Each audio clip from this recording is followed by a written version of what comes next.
welcome to the Red Booth. Tonight's episode is with Heather Seidler. She's an amazing writer and she's come up through the ranks with LADYGUNN magazine.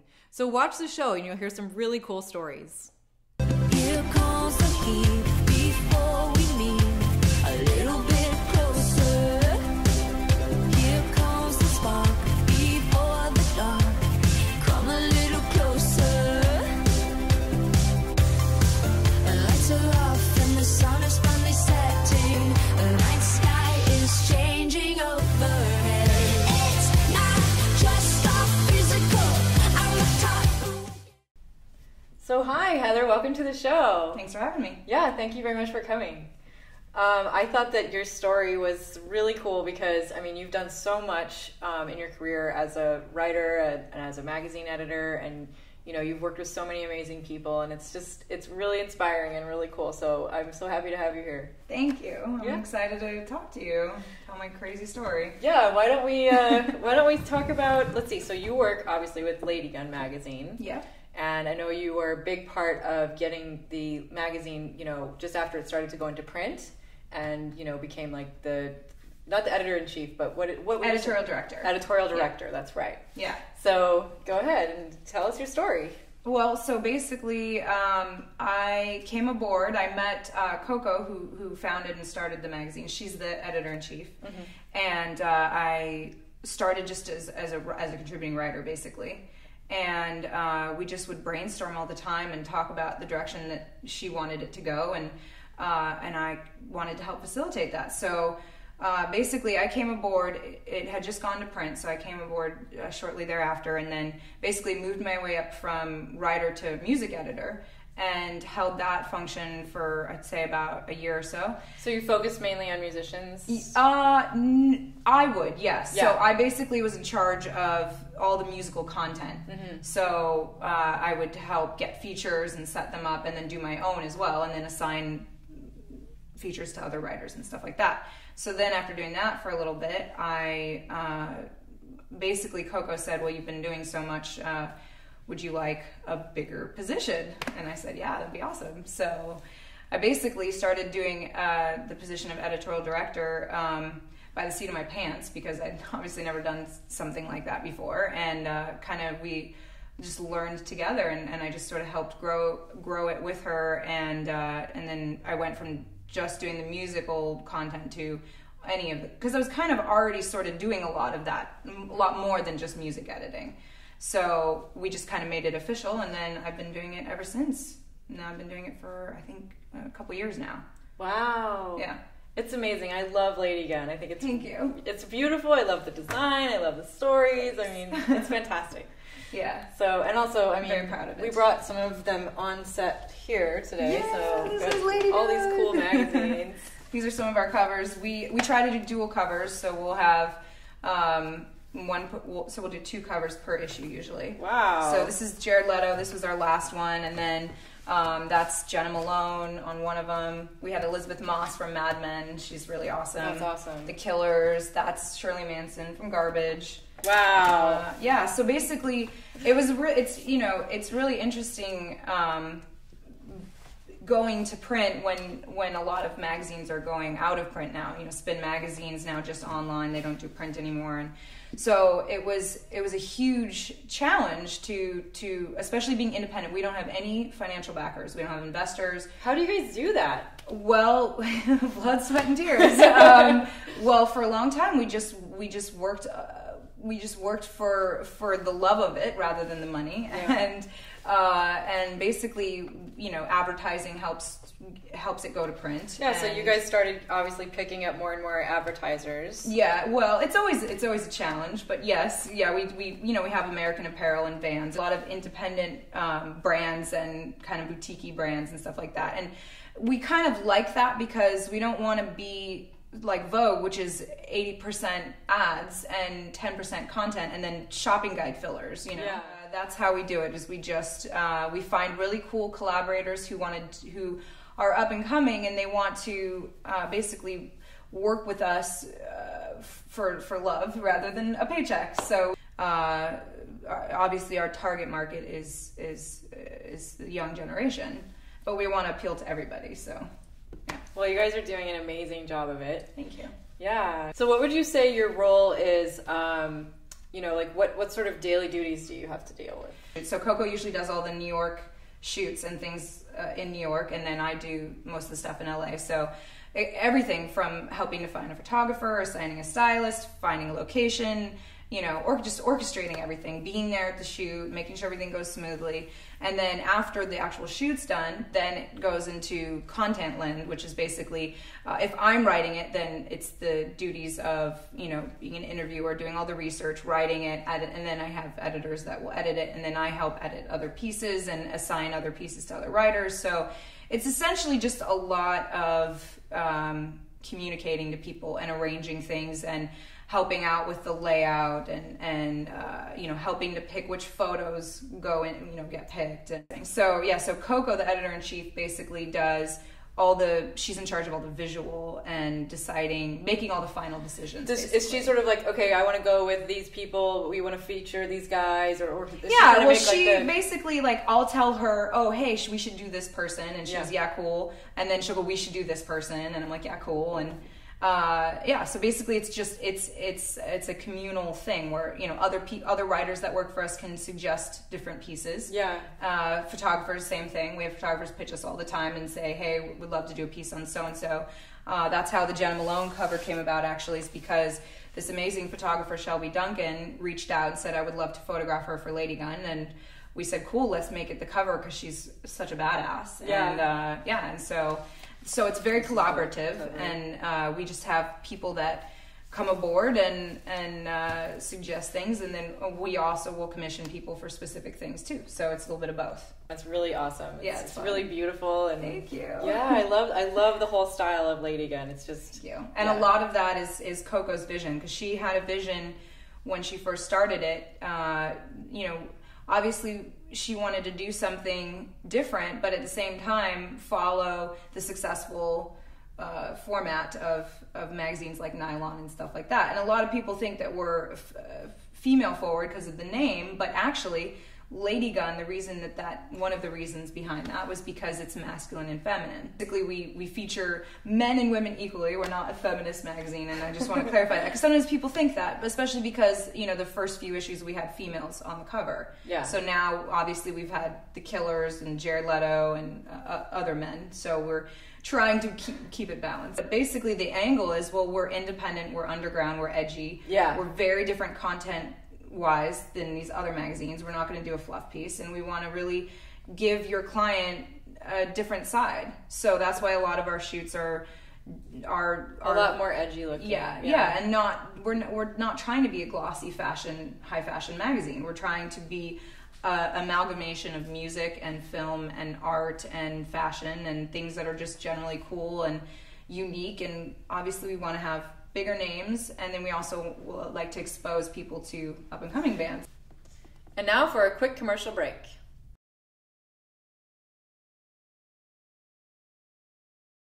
All motorcycle lovers out there, Glendale Harley-Davidson is where dreams and machines come together with the best stock of Harleys in Los Angeles. Glendale Harley-Davidson is a 21st century Harley dealer with a deep sense of history and culture. From our vintage motorcycle museum and amazing staff to our new model lineup, come be a part of American history. Check us out at GlendaleHarley.com for the latest events and specials. Glendale Harley, home of the Love Ride, the largest one-day motorcycle charity event in the world. And we're back.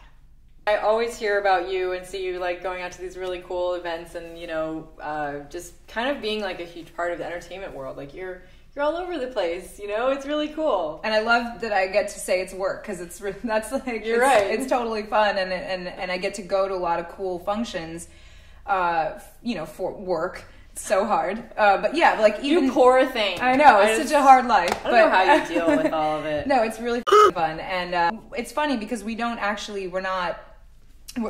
think that it's so glamorous, and we have all this free shit, and we get to go to everything, and to a degree that's true, but at the same time, you know, there's a lot of work that goes into having a print magazine. Oh yeah, I mean, just the fact, obviously, that you were such a good writer in the first place to start to get these articles with these people, the people that you've worked with, which are quite notable. You know, the fact that they loved your writing and the fact that they, you know, wanted to do these articles with you and that you've grown so much. I mean, it just shows how much talent and how much skill you really have, because, you know, how many people out there are doing that, and look at how far you've come. So it's really quite impressive. Thank you. Yeah. It's so funny because I still pinch myself. I'm still like, oh my God, did I just interview, you know, James Franco or The Killers? I still get really excited and I still get butterflies. And of course, when I'm interviewing, I just try to be cool as a cucumber and act like, oh, I've done this so many times. It's like, do some of my stuff. But, you know, I still get a little nervous and intimidated sometimes. And, you know, but I love that. I don't ever want it to be where it's just boring or easy or... Yeah, you're like, no big deal. Like, yeah, I'm just doing Usher tomorrow, you know. That's right, and you recently did do an article with Usher. Yeah, actually for this really, another amazing independent magazine called Fault, and they're based in London. And I've written for them before. I've done a couple cover stories like on Billy Bob Thornton, and which is actually a really crazy story that maybe I'll tell in a second. So so they asked me if I wanted to do Usher, and I'm like, let me think about that. Yes, like, hell yes, of course I'll do it. So and the cool thing is that he's actually been doing 2 cover stories, or 2 stories in general, to promote his album, and he picked Fault and then Nylon Guys, so it was a really big deal. So I wasn't really nervous, but I knew it was really big for my career. So obviously, you know, there's that pressure, and you want to make sure that someone who's been interviewed by all, like Barbara Walters and stuff, you know, you want to make sure you live up to that standard. But it was so easy. I just talked to him like he's a friend, and he was very well spoken and very sweet, and it was really fun. And I can't wait to see it in print. It's going to be a really crazy story. I got some really cool information and exclusive stuff from him, and it was a big honor. It was really exciting. Wow. Yeah. That's so cool. Congratulations. Thank you. Yeah. Thanks. These people, even the really famous ones, tend to be it depends, obviously. I've met some with big egos, but he was very humble, because I think that it really reflects like the type of person and the success he has, because he's very hardworking, and you know, and obviously he was responsible for Justin Bieber and grooming him and making him the star that he is, and it just shows. And even on The Voice, you could really see his work ethic and how hard he works. And he has a new movie coming out that he worked very, very, very hard for the role. He plays Sugar Ray Leonard. Wow. And so he, of course, did all this training and physical shit, and so he's very regimented and very, you know, just hardworking. And I really appreciate people like that, because that's how I got to where I am, was just a lot of perseverance. I was going to ask you about that. Like, you know, how did you first start getting into writing and doing articles and things? Well, writing was like one of those things that was like in my blood, not to sound cliche, but you know, my mom said I was storytelling before I could even write. I would dictate stories and make her write them down for me before I knew how to write. And it was always something that I was very, it just came naturally. And I just wrote and wrote and wrote all through high school, and you know, did all the silly girly posy and you know, heartbreak poems, and thought I would be this big poet one day, and and then, you know, you realize, okay, that may not be the best career. So I wanted to figure out a way to monetize writing other than being a novelist. Mm-hmm. So that's when I started to get interested in journalism. Little did I know that it doesn't pay very well, and it's a lot of hard work. But I also love music. So I found a way to combine my passion for music by writing about it. Mm-hmm. So I started out just as a music journalist. So I would freelance for like LA Weekly and whatever would take me, basically, and a lot of free writing for many years.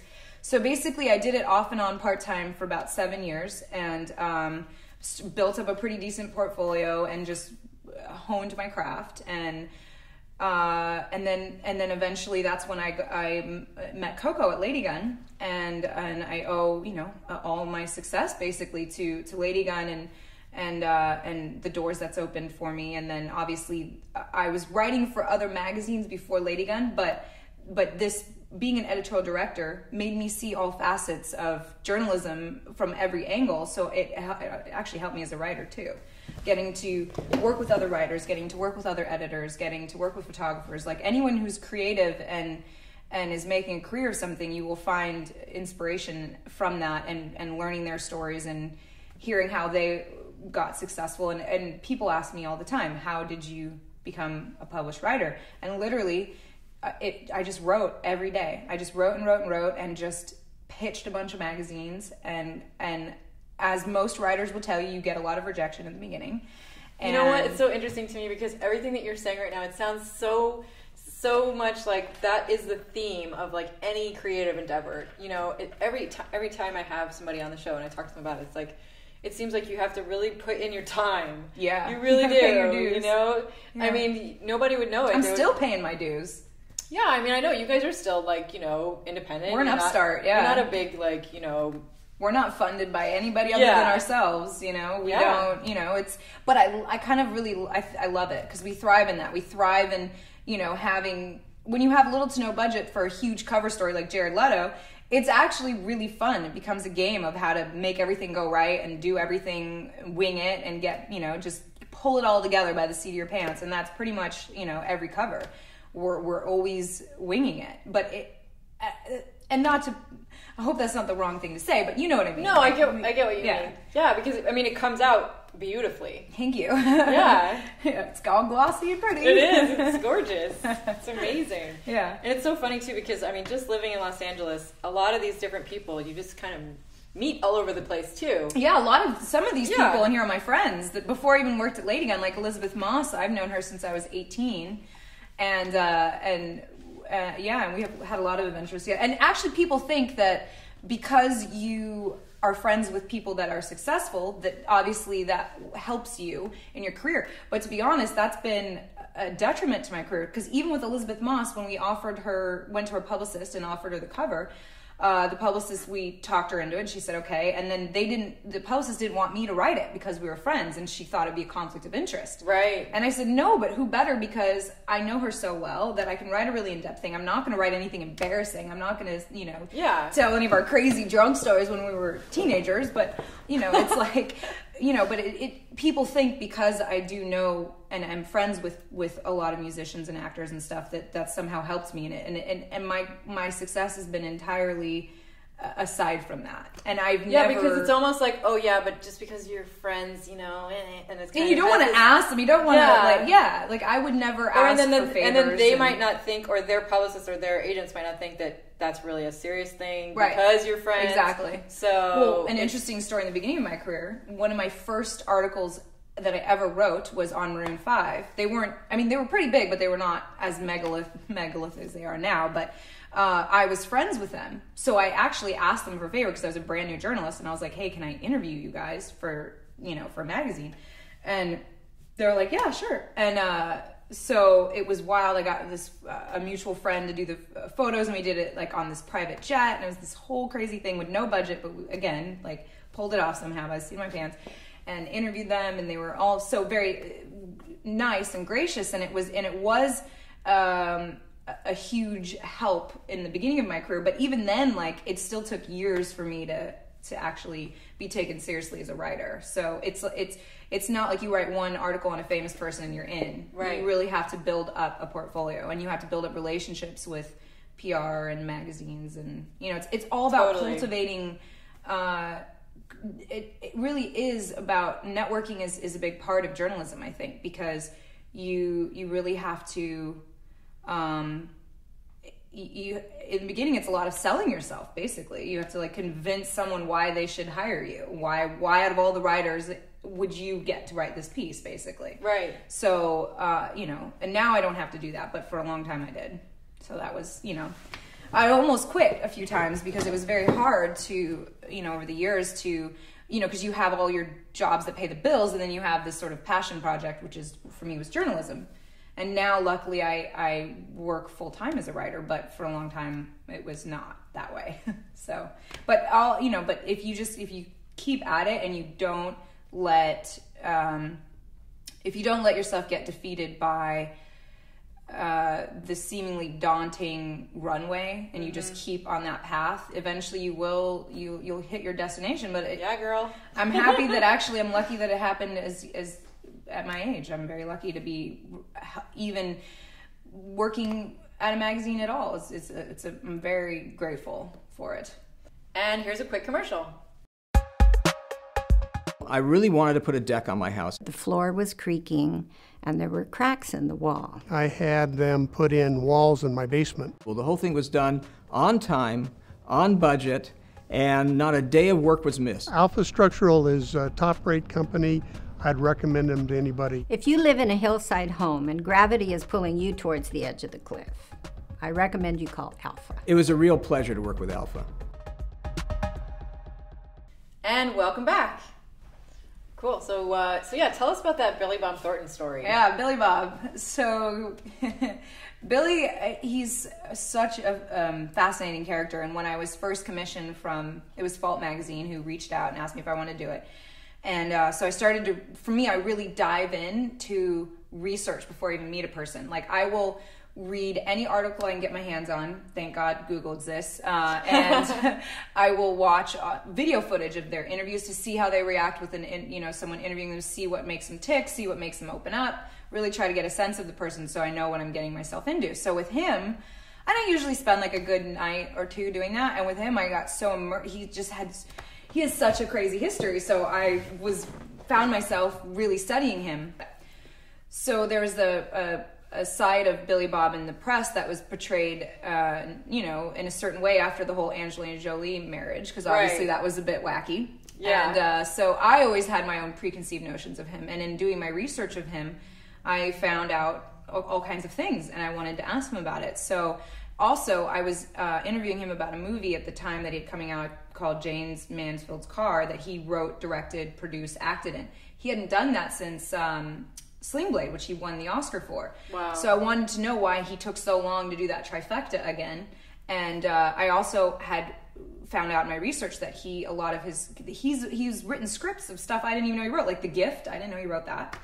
So, and everything that he writes is somewhat autobiographical. So this movie piqued my interest because of the content and the nature of the movie. So I got him on the phone. It wasn't even an in-person interview because he wasn't in town. And that's always trickier to get someone to open up because you're not next to them and get, staring into their soul. But my goal in that interview when I first started it was I wanted him to just spill the beans about everything, not because I wanted to sensationalize or write a whole personal piece, but because I wanted to know all about him so I could really write from an honest place about him. So even if I didn't print half the stuff, I just wanted to know it so I had all the background about him. So anyway, long story short, because this is turning into a long story, sorry. I got him talking, and he opened up to me about all kinds of stuff, even like Angelina Jolie, which I wasn't even going to bring up.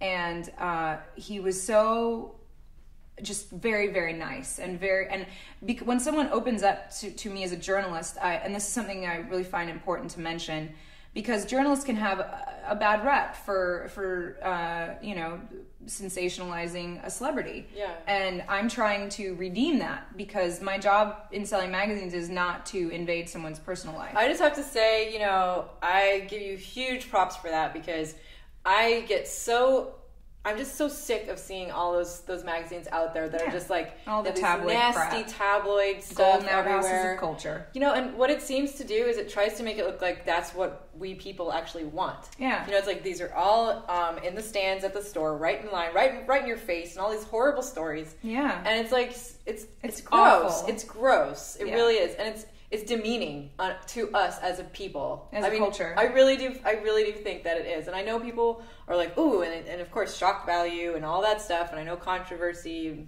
but that's the thing that's really cool is like you're actually really getting to know people in an honest and like really interesting way. Yeah. And I think it's amazing. It's kind of like a rebirth of the magazine and like what it should be. That's exactly what I'm trying to do. I'm trying to basically redeem journalism single-handedly. No, I'm kidding. And there's a lot of great journalists out there that don't do that. But the problem is that you will hear about the ones that do. I know. And so when a celebrity, because people don't trust you if you're they think you're going to write a slime story on totally. them. And another thing that I learned, another one of the roadblocks in my career was that I would write a beautiful piece on somebody, and then, this is not for LADYGUNN, this is way before LADYGUNN, and editors would butcher it. They would take things out of context to sensationalize the story. Right. And then when the person read it, it was almost like a betrayal. Yeah. They felt that I betrayed, and I didn't even write it that way. So That's I horrible. learned that sometimes journalists get all the slack when, to be honest, it can be editors too. So it just really depends on the publication. That's a really good really important point, I think, to make. Yeah. Because I'll read something like that and I'll see the name of the, and the you writer assume and I'll be that like, the what writer, a jerk, right? you know? Yeah, totally. It's like it's actually It's not always the writer's It comes fault. down to also the editor. And that's why I love LADYGUNN, because I get creative control over my own pieces, and I don't butcher other writers' pieces, and so it's a simpatico relationship. I think that's beautiful, by the way. Thank you. Yeah. Thank you. I appreciate that. So to wrap up Billy, so essentially because he opened up to me, I felt like a duty to like really tell his story, because no one, everyone thinks of him as kind of being a wacky dude. And so I was only supposed to write like 850 words, which is a very brief article. And when you're commissioned by a magazine, you stick to your word count, but I got a little carried away. So I wrote 3,000 words. Oh my God. I had so much to say about him, and he had so much amazing material that he gave me. So what I did is I sent it to the editor, and I said, okay, this is just for your entertainment only. There's a trimmed down 800 word version, and then there's this other thing that I just couldn't help but write. And he wrote me back, and all he said was, yeah, you're making my job difficult, as it's really good material, but I gotta cut it, because of print space. So I was like, okay, cool. So I just figured that it would be what I'd sent him, the edited version. Mm-hmm. And I found out through Facebook when I went on the magazine's Facebook page, and I saw Billy Bob on the cover, and I was like, what the? So apparently they were so moved by the story that they gave him the cover. And here's why that's like one of the biggest victories, because that is my whole job as a journalist, is to, when an artist is open with me, then I can give back because he wouldn't have gotten the cover. He would have gotten 2 pages. And then so that helps his career to be on the cover of a big magazine. And, and then it's like this. It's and like just so that they use the whole 3,000 3,000 words. They used the whole thing. And I didn't even edit it. I was like, oh my gosh, if I know it was going to be the cover, I would have kind of edited some things a little bit. Well, you obviously did it really well, so. I guess. Yeah. I don't know. I think it was more to do with how interesting of a person he is. It was very easy to write about him. And when, like, Jared Leto was such a pleasure to write about, because he is such an intriguing character and was very open. And that makes all the difference in the world, is when an artist is just very candid and honest and isn't the elusive people. I don't understand that, because then it just makes my job trickier. Well, it's probably because they've been, they've had bad experiences. Butchered, yeah, of course. They've had bad experiences. Exactly. Well, I'm glad you're redeeming that and trying. Yeah, you definitely are. Thank you for watching Heather Seidler on The Red Booth. Bye, everybody. Bye.